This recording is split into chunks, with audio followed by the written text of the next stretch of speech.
God, who set me apart from birth and called me by his grace, was pleased to reveal his Son in me so that I might preach him among the Gentiles. God, he identifies that God has set him apart from birth and called him by his grace and was pleased to reveal his Son in me. And now, how do we know that God has called us by his grace? If his Son is revealed in us, people can understand that we are called by his grace. His Son should be revealed in us. We'll come back to the first focus point. Not of man, nor by man, not not because of the learning I have, not because of the ordination I have. I am called by the grace of God. They are good. Learning is good. We should have a learning. We should not be automatic. We should be systematic. That is what we have learned in learning.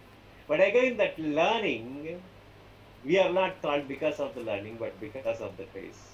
We are not called because of the laying of the hands, but because of the grace.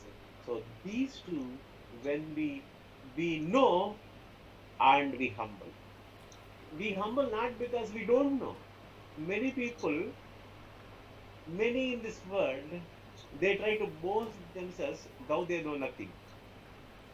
Once Socrates says, "What is your greatness?" He said, "I have an advantage over others that I know that I don't know. They don't know that they don't know." He said that he know that he doesn't know. I know that I don't know. And the people who are boasting, they don't know that they don't know. Many people in this world, though they know nothing, they boast as they know something. But we, the learned community, who have learned only by the grace of God, if we can humble and we are anointed, we are ordained, we have full right to advance the gospel. But that too, that is also because of the grace of God.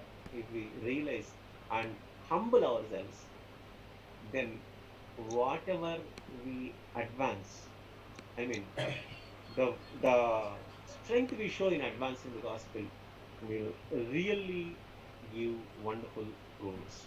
The last verse in that same chapter, he says, once the people,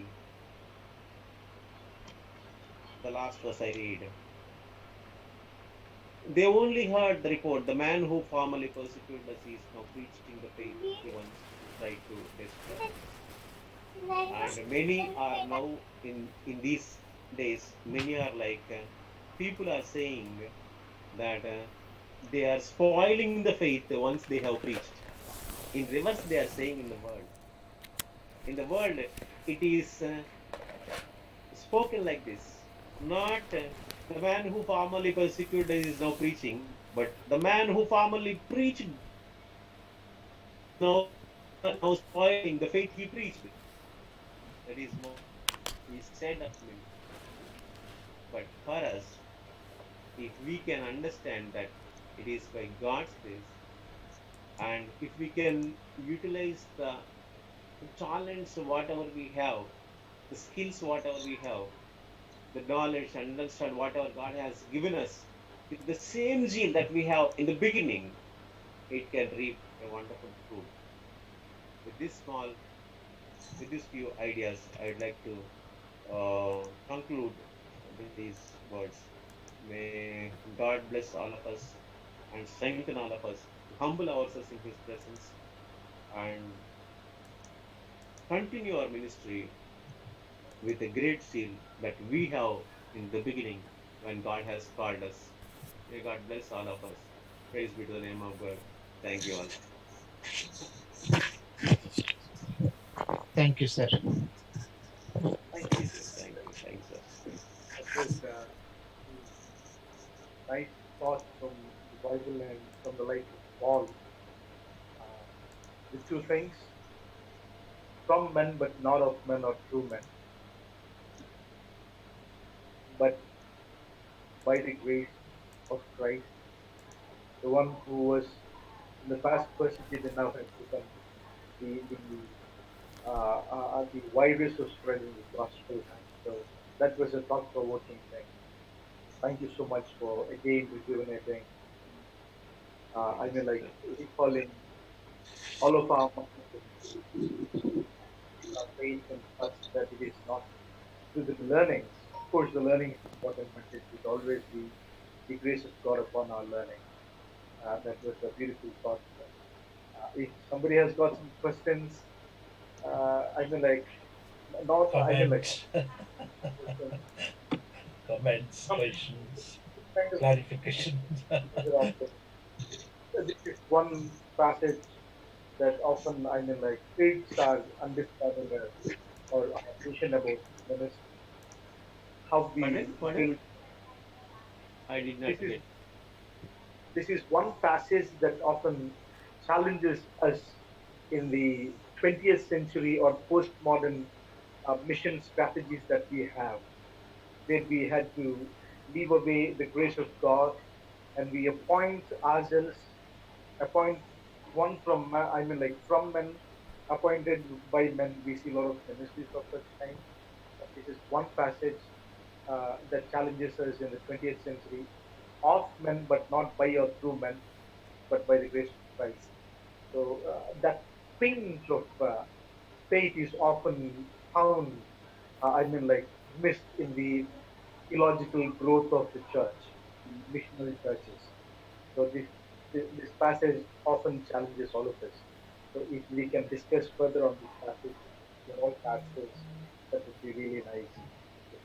Thank you so much, sir. That was really thought provoking. Thank you, Susan. Thank you, friends.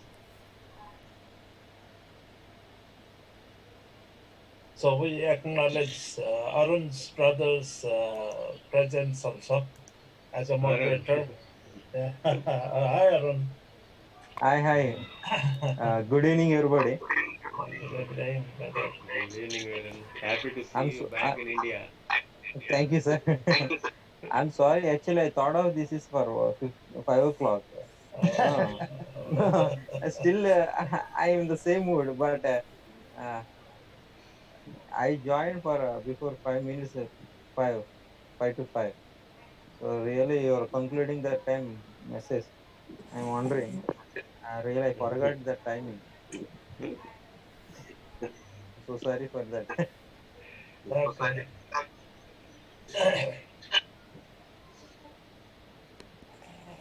So good to see you, sir. Eluzai, sir.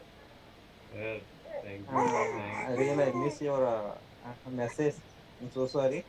Oh, it seems Rajkumar has recorded it. So you Okay, can have it, the recorded session. I can hear it later then. Okay.